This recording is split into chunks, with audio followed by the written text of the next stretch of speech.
Students, आज हम देखेंगे संघ सरकार या केंद्र सरकार। और संघ सरकार और केंद्र सरकार का मतलब होता है कि भारत की जो मेन शक्तियां हैं, वो मेन शक्तियां कहाँ हैं? केंद्र में। तो केंद्र सरकार के बारे में आज हम चर्चा करेंगे, क्योंकि मैंने जो संविधान के पाठ लिए थे, पहले हमने जो है संविधान का संघ से संबंधित लिया, उसके बाद हमने जो है मूल अधिकार पढ़े, नीति निर्देशक तत्व पढ़े, मूल कर्तव्य पढ़े, और आज हमारा जो टॉपिक है उसी सीरीज में, यानी जैसे हमारा संविधान है, संविधान में जैसे जैसे अनुच्छेद दिए गए हैं उन्हीं अनुच्छेदों के अकॉर्डिंग हम आगे बढ़ रहे हैं। तो अब जो हमारा आएगा, यानी 5वां जो हमारा भाग आएगा, उसका आज हम अध्ययन करेंगे। तो सबसे पहले तो मैं ये बता दूं कि हमारा जो केंद्र सरकार जो और संघ सरकार जो है, उसका विवेचन संविधान के भाग 5 में दिया गया है। भाग 5 में दिया गया है, लेकिन अनुच्छेद कहाँ से कहाँ तक हैं? अनुच्छेद हैं 52 से लेकर 151 कहेंगे हम। यदि आपको वैसे भी ध्यान नहीं रहे हैं तो आप ये ध्यान रख लेना कि 99, ठीक है, यानी 52 में आप 99 जोड़ोगे तो 151 आ जाएगा, यानी कि 99 अनुच्छेद जो हैं वो हमारे किससे संबंधित हैं? केंद्र सरकार से, ठीक है। यानी 99 अनुच्छेद हमारे केंद्र सरकार से संबंधित हैं, जिनका मतलब 99 अनुच्छेदों में केंद्र सरकार की जितनी भी चीज़ें हैं उन सब का विवेचन किया गया है। अब बात आती है हमारी कि केंद्र सरकार में क्या है ऐसा, किस किस चीज़ का हम अध्ययन करते हैं। जब 99 आर्टिकल 99 अनुच्छेद हमें दिए गए हैं तो इसका मतलब है कि बहुत विस्तृत ही कोई है।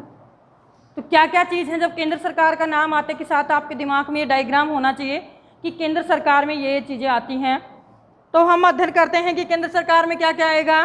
तो केंद्र में पहले राष्ट्रपति आता है, दूसरे नंबर पे उपराष्ट्रपति आता है, तीसरे नंबर पे प्रधानमंत्री और मंत्री परिषद, जो आपको दिख रहा है सामने, राष्ट्रपति, उपराष्ट्रपति, प्रधानमंत्री और मंत्री परिषद।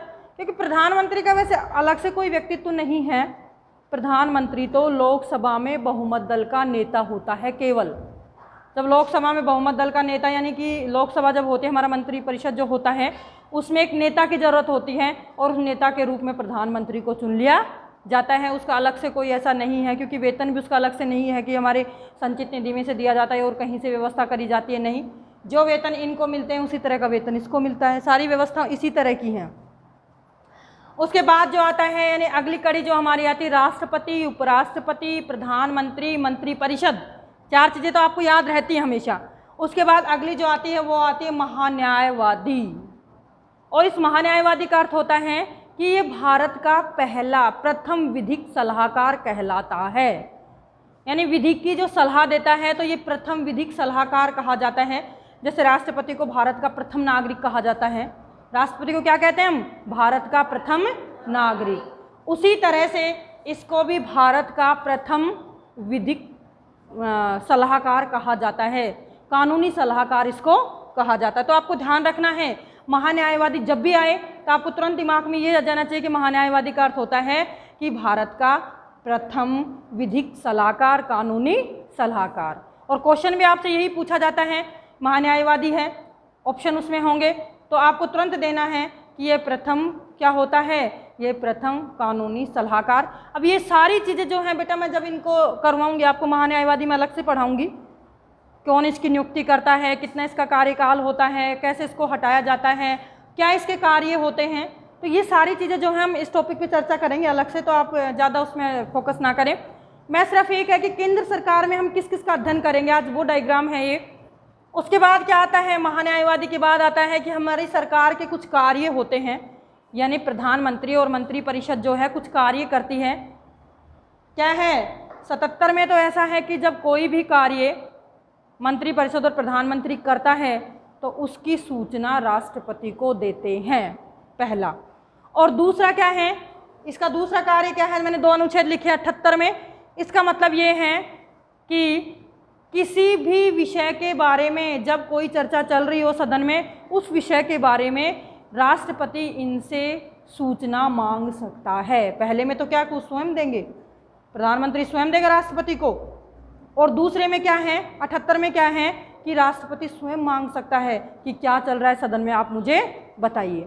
उसके बाद जो है संसद आती है, और संसद भी हमारा इंपॉर्टेंट टॉपिक है, काफ़ी क्वेश्चन इससे पूछे जाते हैं, तो हम सारी चीज़ें करेंगे। संसद जो है यानी कि किससे बनती है संसद? लोकसभा, राज्यसभा और राष्ट्रपति, तीनों से मिलकर बनती है हमारी संसद।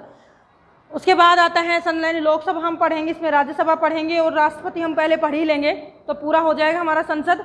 उसके बाद जो है हमारी आती है सर्वोच्च न्यायालय, और सर्वोच्च न्यायालय भी हमारी संघ सरकार जो है इसके साथ इसका अध्ययन किया जाता है। और उसके बाद लास्ट जो कड़ी होती है इसकी वो होती है नियंत्रण महालेखा परीक्षक। कि नियंत्रण महालेखा परीक्षक क्या करता है? नियंत्रण महालेखा परीक्षक जो है वो हमारे आय व्यय का जो भी वो ब्यौरा होता है यानी आर्थिक सर्वेक्षण ये करता है। आर्थिक सर्वेक्षण, आर्थिक ब्यौरा जो होता है उसके बारे में ये पूरा अध्ययन करता है।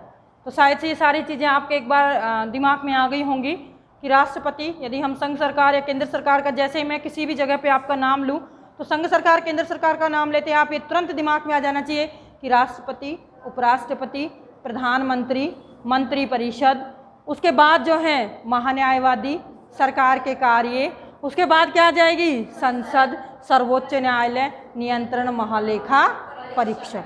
यानी ये डायग्राम जो है आपके दिमाग में हमेशा होना चाहिए, क्योंकि क्वेश्चन आपसे पूछेंगे नियंत्रण महालेखा परीक्षक का संबंध है, आर्टिकल आपके सामने लिख दिए 148 से 151 तक, तो फिर आप उसमें से अभी मैं जब से आपको समझाऊंगी कि 148 में नियंत्रण महालेखा परीक्षक का चुनाव होता है और 49 में ये होता है, 50 में उसकी शक्तियां हैं, 51 में उसके ये कार्य हैं, तो आपको फिर वो चीज़ें अलग से समझ में आ जाएंगी। फिर हम पहला ही टॉपिक लेते हैं राष्ट्रपति और उपराष्ट्रपति वाला। तो राष्ट्रपति उपराष्ट्रपति में भी हम सबसे पहले चर्चा करेंगे राष्ट्रपति पर। तो हम अनुच्छेद के अकॉर्डिंग देखते हैं कि जैसे जैसे हमारे अनुच्छेद चलते जाते हैं वैसे वैसे हम राष्ट्रपति के जो कार्य आएंगे, जो नियुक्ति आएगी, जो योग्यता आएंगी, जो निर्वाचन आएगा, इन सब पे हम धीरे धीरे अध्ययन करेंगे। तो पहला ये आर्टिकल जो हमारा था वो था 52। 52 से जब स्टार्ट होती है केंद्र सरकार तो सबसे पहले हम 52 ही देखेंगे, उसके बाद 53, 54, 55 चढ़ते चले जाएंगे हमारे जितने भी हैं। तो 52 में क्या होगा? ये भारत का राष्ट्रपति होगा, यानी भारत में एक क्या होगा? राष्ट्रपति। भारत में एक राष्ट्रपति होगा, ऐसा भारतीय संविधान के अनुच्छेद किसमें दिया गया है? 52 में। फिर 53 क्या जाता है? 53 थोड़ा आगे जाता है कि वो राष्ट्रपति तो होगा लेकिन राष्ट्रपति में कार्यपालिका की शक्तियां निहित होंगी। ठीक है, यानी राष्ट्रपति में क्या होंगी? कार्यपालिका की शक्तियां निहित। पहले तो यानी राष्ट्रपति होगा और राष्ट्रपति होगा तो उसके कार्यपालिका की शक्तियां उसके पास होंगी, शक्तियों की बात हो गई है। यानी 53 में राष्ट्रपति में कार्यपालिका की शक्तियां निहित होंगी। वह उन शक्तियों का प्रयोग या तो स्वयं करेगा या फिर अपने अधीनस्थों यानी कि प्रधानमंत्री और मंत्री परिषद के माध्यम से करेगा। ये हमारे अनुच्छेद 53 में लिखा गया है, वेरी इंपॉर्टेंट है ये, कि वो शक्तियों का प्रयोग स्वयं या अपने अधीनस्थों के माध्यम से करता है। अब उसके बाद आ जाता है 54, और 54 में क्या है? 54 में है राष्ट्रपति का निर्वाचन, कि राष्ट्रपति का निर्वाचन जो हो वो कैसे किया जाता है। तो राष्ट्रपति का जो निर्वाचन है वो एक निर्वाचन मंडल होता है और उस निर्वाचन मंडल के द्वारा क्या किया जाता है? राष्ट्रपति का निर्वाचन। अब हम ये देखेंगे कि राष्ट्रपति के निर्वाचन मंडल में कौन कौन सदस्य आते हैं, कौन से सदस्य नहीं आते हैं। तो ये सारी चीज़ें जो हैं एक निर्वाचन मंडल देखेंगे हम राष्ट्रपति का, जिसमें कौन कौन से सदस्य, क्या संघ शासित हमारे प्रदेश हैं उनके सदस्यों को भी इसमें शामिल किया जाता है, क्या सभी सदस्य इसमें आते हैं, क्योंकि यहाँ से क्वेश्चन पूछा जाता है कि राष्ट्रपति के निर्वाचन में भाग लेते हैं। तो उसमें अभी जो है मैं आपको एक निर्वाचन मंडल बना के आपको दिखाऊंगी कि उस निर्वाचन मंडल में जो है कौन कौन व्यक्ति आएंगे।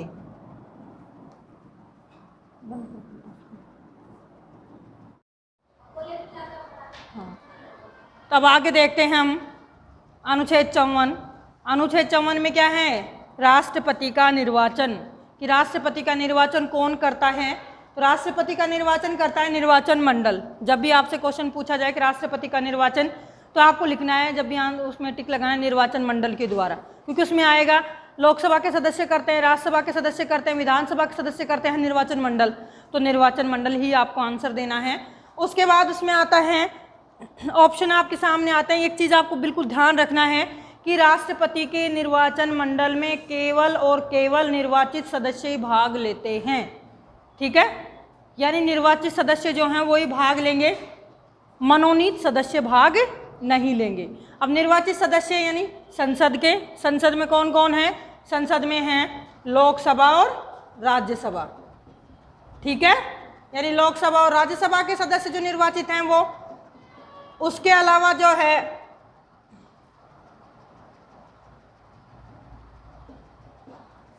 उसके अलावा किसके हैं? विधानसभा के निर्वाचित सदस्य हैं, यानी विधानसभा में निर्वाचित किए जाते हैं वो सदस्य हैं।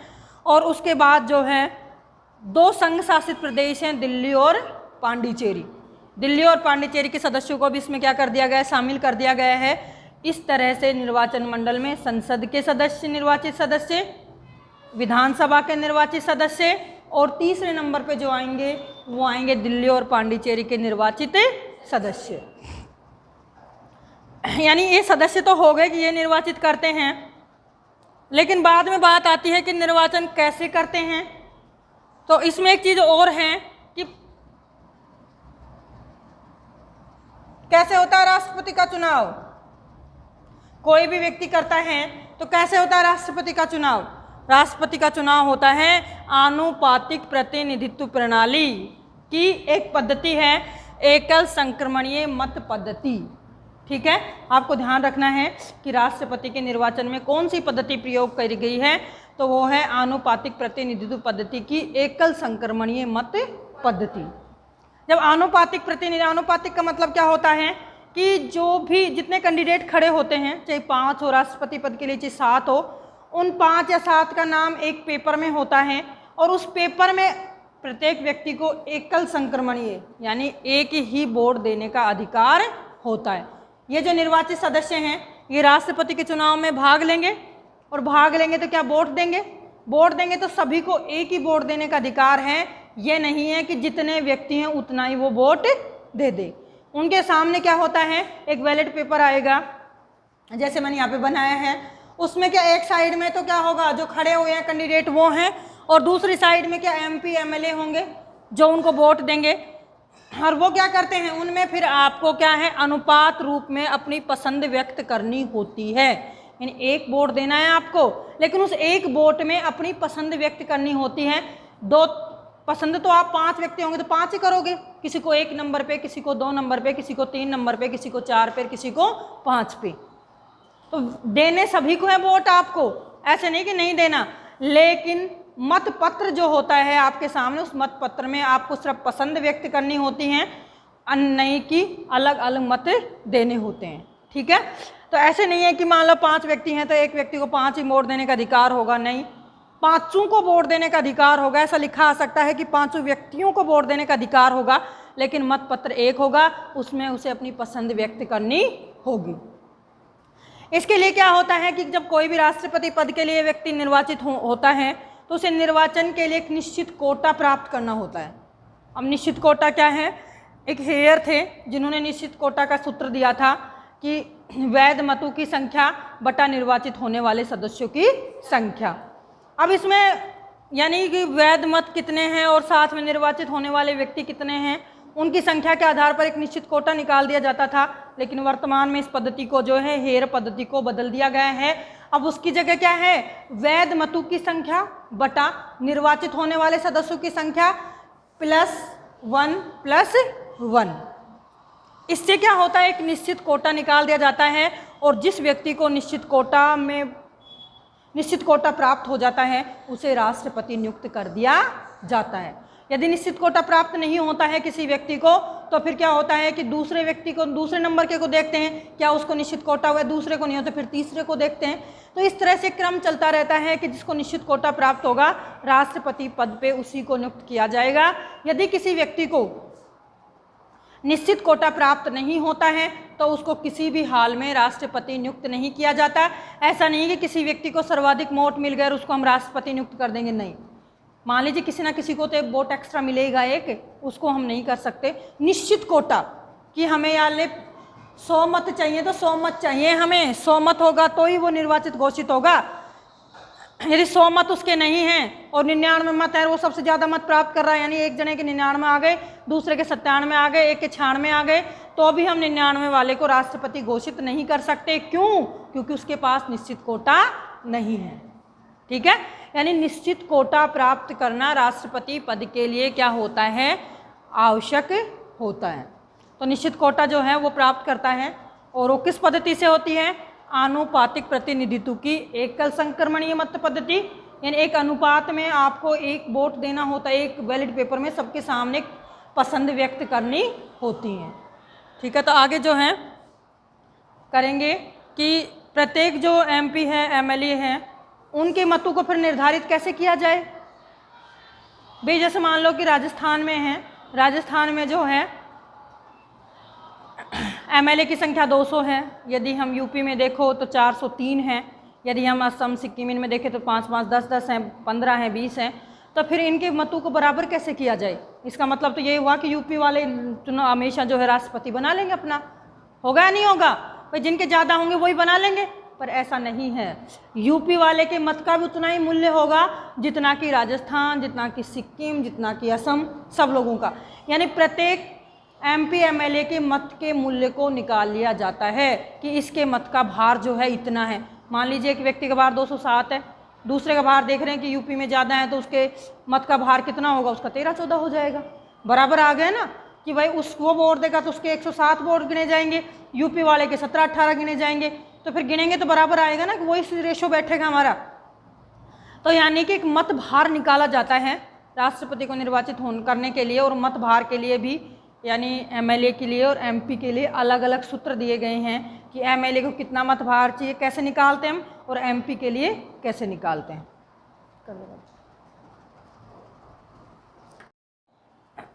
तो ये निर्वाचन पद्धति कहाँ से ली गई है, निर्वाचन पद्धति ली गई आयरलैंड के संविधान से। आपको एक चीज़ और ध्यान रखना है कि आयरलैंड के संविधान से हमने और क्या लिया था, पिछले वीडियो में या पिछली बार हमने पूछा था क्या लिया था आयरलैंड के संविधान से, नीति निर्देशक तत्व। तो नीति निर्देशक तत्व भी आयरलैंड के संविधान से लिए थे। और अभी आपको ध्यान रखना है कि राष्ट्रपति की जो निर्वाचन की जो पद्धति है जिसमें निश्चित कोटा है, वो भी हमने कहाँ से लिया है, आयरलैंड के संविधान से लिया है। दूसरी बात आती है कि हम ये बात कर ही चुके हैं कि राष्ट्रपति का निर्वाचन आनुपातिक प्रतिनिधित्व की एकल संक्रमणीय मत पद्धति से किया जाता है। अब उसमें किया जाता है तो फिर कौन होंगे, संसद के सदस्य होते हैं, या राज्य विधानसभा के सदस्य होते हैं, या फिर संघ शासित प्रदेश के सदस्य होते हैं जो निर्वाचित होते हैं। तो फिर इसमें कि इनके मतों का निर्धारण कैसे किया जाए, तो मतों का निर्धारण जो है उसके लिए सूत्र दिए गए हैं कि एमएलए के मत का मूल्य और एमपी के मत का मूल्य। तो सबसे पहले हम एमएलए के मत का मूल्य देखेंगे।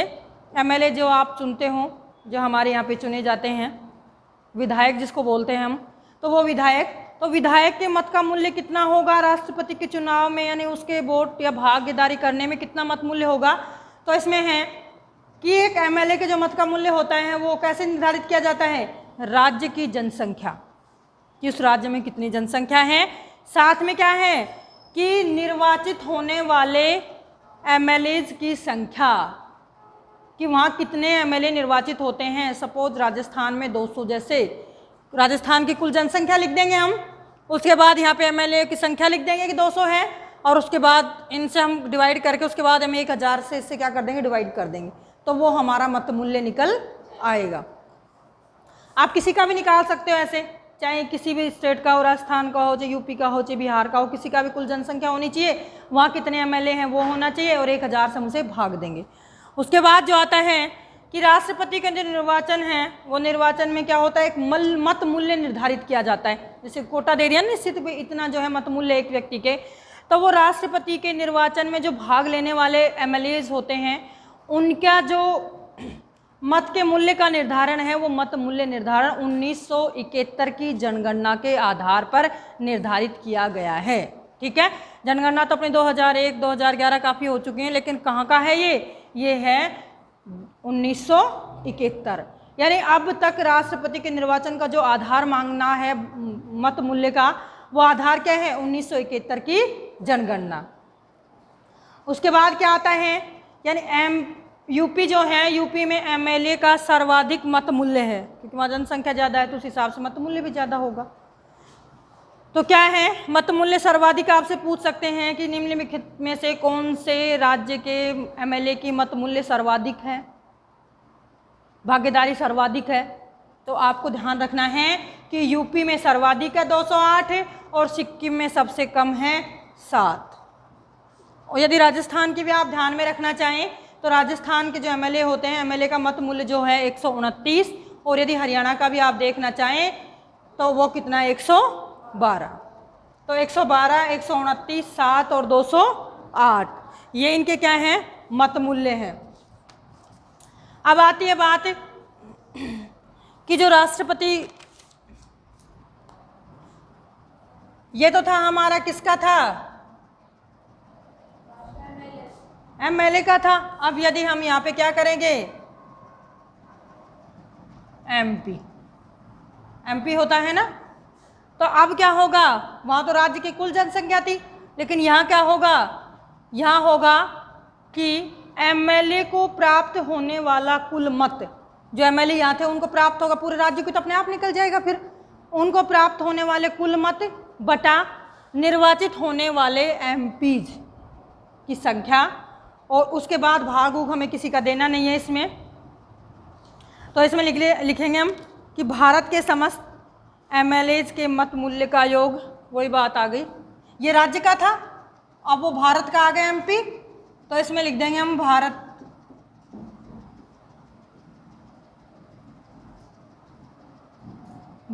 के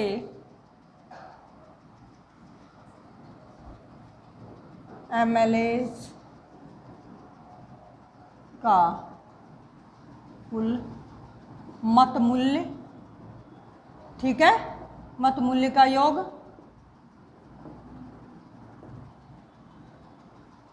उसके बाद है निर्वाचित होने वाले, क्या लिखेंगे, एमपीज की संख्या। वही बात है ना, एमएलए की जगह एमपी की संख्या आ गई।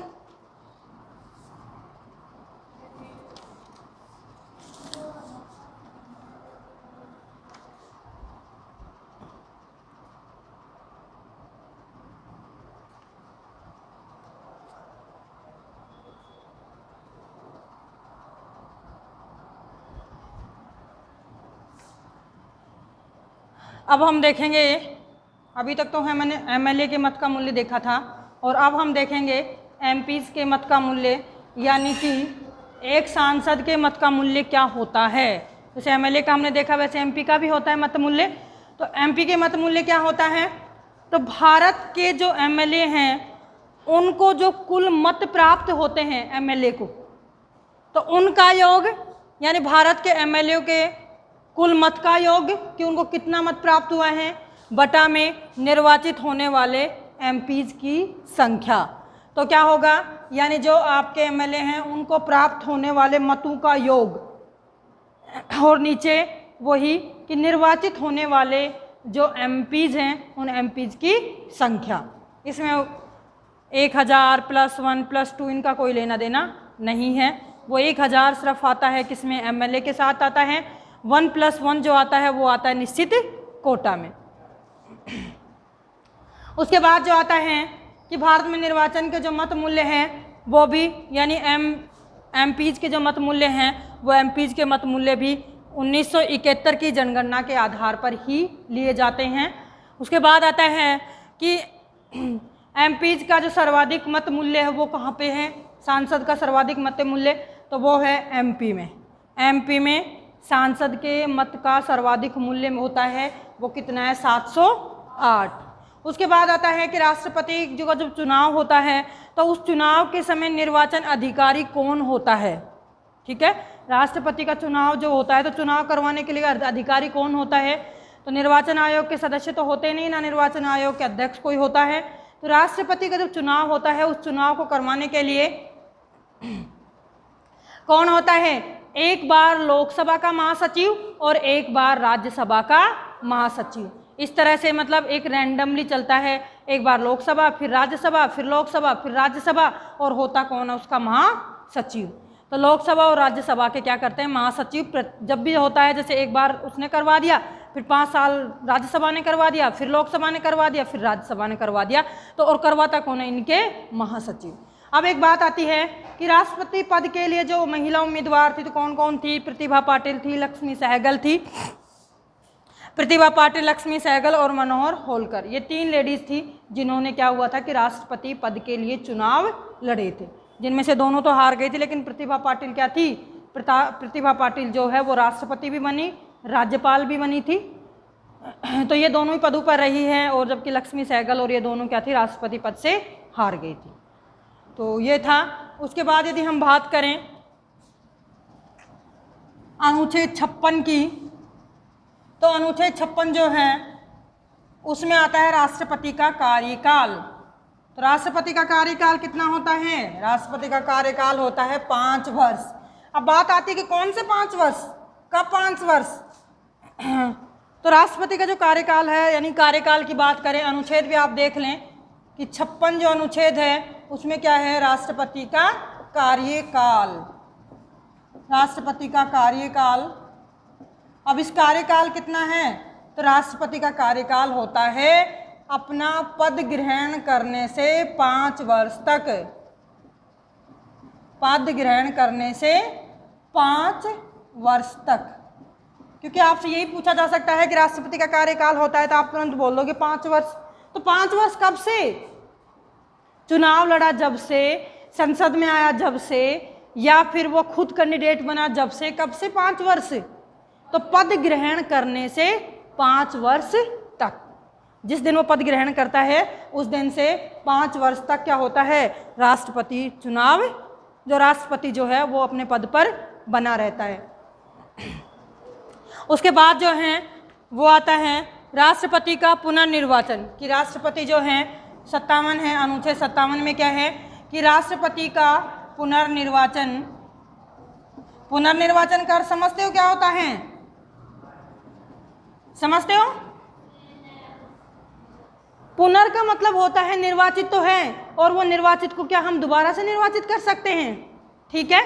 तो राष्ट्रपति का पुनर्निर्वाचन, तो इसमें क्या आएगा, यानी कोई व्यक्ति एक बार यानी 5 साल के लिए यदि राष्ट्रपति बन जाता है तो फिर वो अगले 5 साल के लिए भी बन सकता है। तो भारत में क्या व्यवस्था है, यानी राष्ट्रपति का पुनर्निर्वाचन क्या आएगा कि राष्ट्रपति का पुनर्निर्वाचन अनिश्चित काल तक, अनिश्चित बार, ये आपको ध्यान रखना है स्टूडेंट्स। राष्ट्रपति का जो निर्वाचन होता है वो होता है अनिश्चित बार, वो 10 बार भी चुना जा सकता है, 20 बार भी चुना जा सकता है, उसका कोई निश्चित नहीं है। जबकि इसी को यदि हम अमेरिका में देखते हैं, ये तो भारत की पद्धति है, यदि हम अमेरिका में देखते हैं तो अमेरिका में क्या होता है, राष्ट्रपति 2 बार ही चुना जा सकता है, यानी कि राष्ट्रपति क्या होता है, अमेरिका में केवल 2 बार ही चुना जा सकता है। और भारत में अनिश्चित बार, यानी पुनर्निर्वाचन का उसे अधिकार है। और पुनर्निर्वाचन कितनी बार, कितनी भी बार। तो हमारा राष्ट्रपति का कार्यकाल अपना पद ग्रहण करने से 5 साल होता है, और उसके बाद उसे पुनर्निर्वाचित किया जा सकता है। उसके बाद आता है कि पुनर्निर्वाचन कितनी बार कर सकते हैं, तो राष्ट्रपति का पुनर्निर्वाचन कितनी ही बार हो सकता है। हमारे यहाँ पे कोई समय सीमा नहीं दी है कि वो 5 साल रहेगा, 10 साल रहेगा, 20 साल रहेगा। यदि हम इसकी तुलना राष्ट्रपति अमेरिका के राष्ट्रपति से करें, क्योंकि बहुत सारी चीज़ें हमारे अमेरिका राष्ट्रपति से मिलती जुलती हैं, तो हम करें तो अमेरिका में क्या है कि एक व्यक्ति 2 बार ही राष्ट्रपति बन सकता है, यानी 2 बार ही निर्वाचित हो सकता है, उसके बाद वो राष्ट्रपति पद पर निर्वाचित नहीं हो सकता है। ठीक है, थैंक यू।